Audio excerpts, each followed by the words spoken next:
नमस्कार साथियों, आपका अपना YouTube चैनल कृषि संदर्भ में स्वागत है। आज हम बात करेंगे इम्पोर्टेंस ऑफ हॉर्टिकल्चर के बारे में।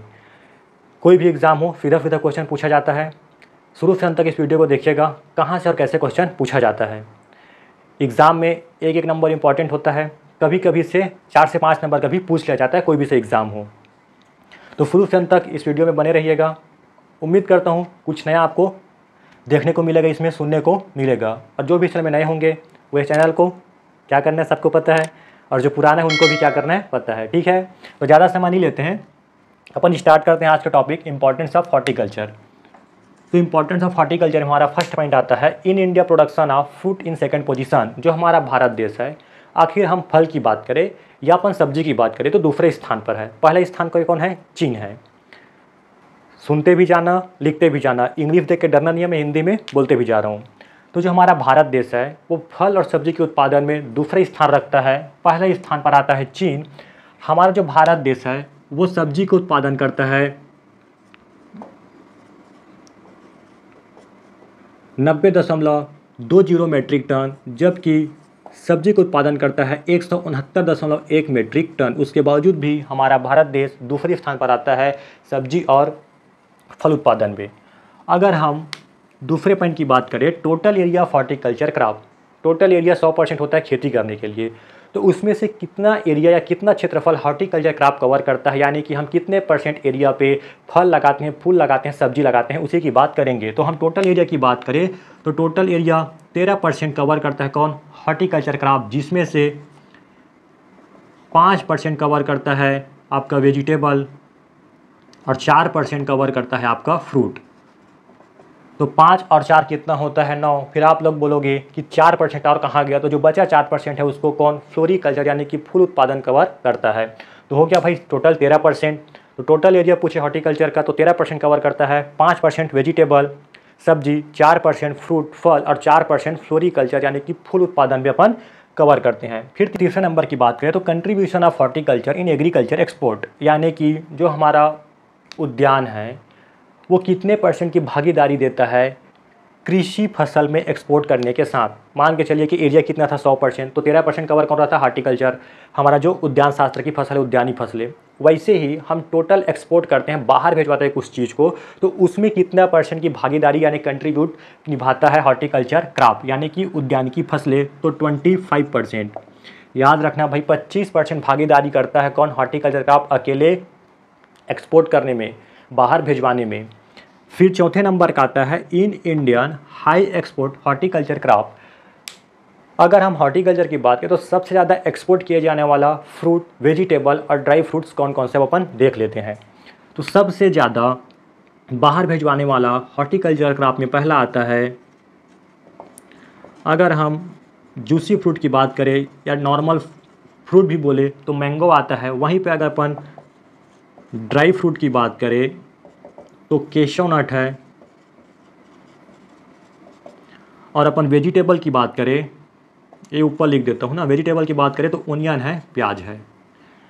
कितने % की अगर पूछे तो कंट्रीब्यूशन ऑफ हॉर्टिकल्चर, जहाँ पे कंट्रीब्यूशन लगा कि भागीदारी कितने % का करता है हॉर्टिकल्चर क्रॉप, तो 25%, 25%।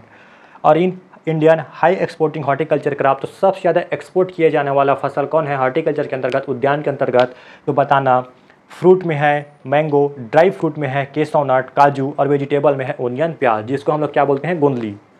ठीक है ना। अब 5वें नंबर का आता है नेशनल फ्रूटीज, यानी कि राष्ट्रीय फल किसे बोला जाता है? तो मैंगो को बोला जाता है भाई। सीधा ही सीधा क्वेश्चन पूछा जाता है कि नेशनल फ्रूट किसे बोला जाता है, तो मैंगो को। और इसी मैंगो को और क्या बोला जाता है? किंग ऑफ फ्रूट, यानी कि फलों का राजा मैंगो को बोला जाता है, राष्ट्रीय फ्रूट भी मैंगो को बोला जाता है। 2 चीज़ याद रखना। फिर हमारा 6वां पॉइंट आता है इंडियन हॉर्टिकल्चर यूनिवर्सिटी, भारतीय उद्यानिकीय विश्वविद्यालय कहाँ है? तो सोलम, हिमाचल प्रदेश में है।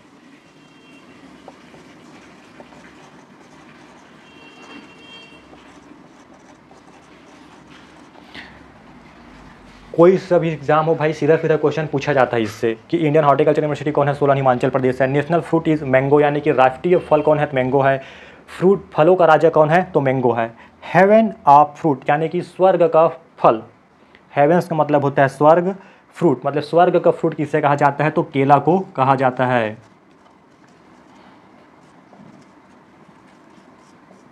क्लियर है भाई, ये सारा चीज़ देख लेना, इससे सीधा सीधा क्वेश्चन पूछा जाता है। और अगर पूछे सबसे ज़्यादा फ्रूट प्रोडक्शन या फ्रूट का उत्पादन कौन करता है, तो सबसे ज़्यादा करता है भाई आपका आंध्र प्रदेश। ये भी लिख लेना नोट करके, फलों का उत्पादन करने वाला राज्य कौन है, तो आंध्र प्रदेश है। क्लियर है, तो इम्पॉर्टेंस ऑफ हॉर्टिकल्चर। अब हम देखते हैं एरिया, प्रोडक्शन और प्रोडक्टिविटी, किसका एरिया ज़्यादा है, किसका प्रोडक्शन ज़्यादा है, किसका प्रोडक्टिविटी। अपन फ्रूट की बात करें तो सबसे ज़्यादा एरिया जो रखता है वो मैंगो है, आम है। वहीं पर अगर प्रोडक्शन की बात करें, उत्पादन, तो सबसे ज़्यादा होता है बनाना का। और वहीं पर अपन प्रोडक्टिविटी की बात करें तो होता है पपाया यानी कि पपीता का। अपन वेजिटेबल की बात करें तो एरिया होता है पोटैटो, आलू का।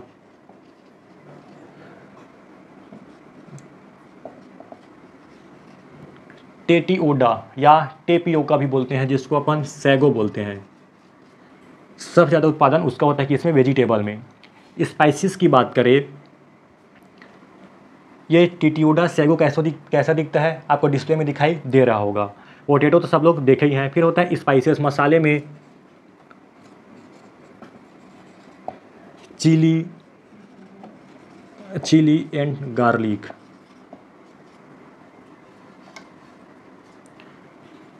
मिर्च का एरिया सबसे ज़्यादा है, उत्पादन भी मिर्च का होता है। लहसुन का प्रोडक्टिविटी उत्पादकता सबसे ज़्यादा है। फिर प्लांटेशन क्रॉप की बात करें तो तीनों में आएगा कोकोनट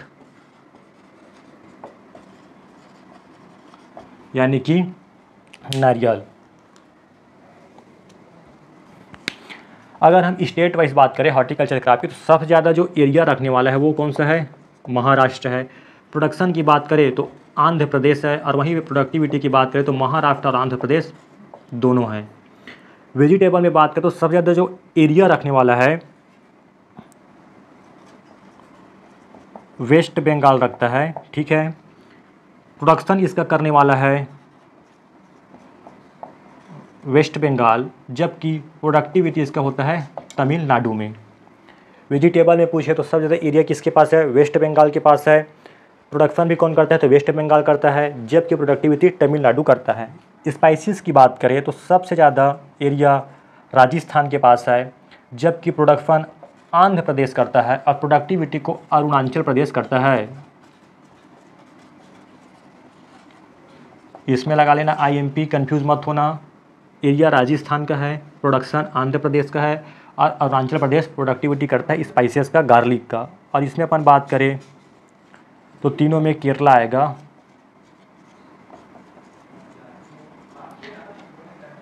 क्लियर है भाई, किसका एरिया प्रोडक्शन प्रोडक्टिविटी ज़्यादा है, स्टेट वाइज भी किसका एरिया प्रोडक्शन प्रोडक्टिविटी रखता है। तो उम्मीद करता हूँ आज का टॉपिक आप लोगों को समझ में आया होगा। समझ में आया तो वीडियो को आगे शेयर करिए। थैंक यू, जय हिंद।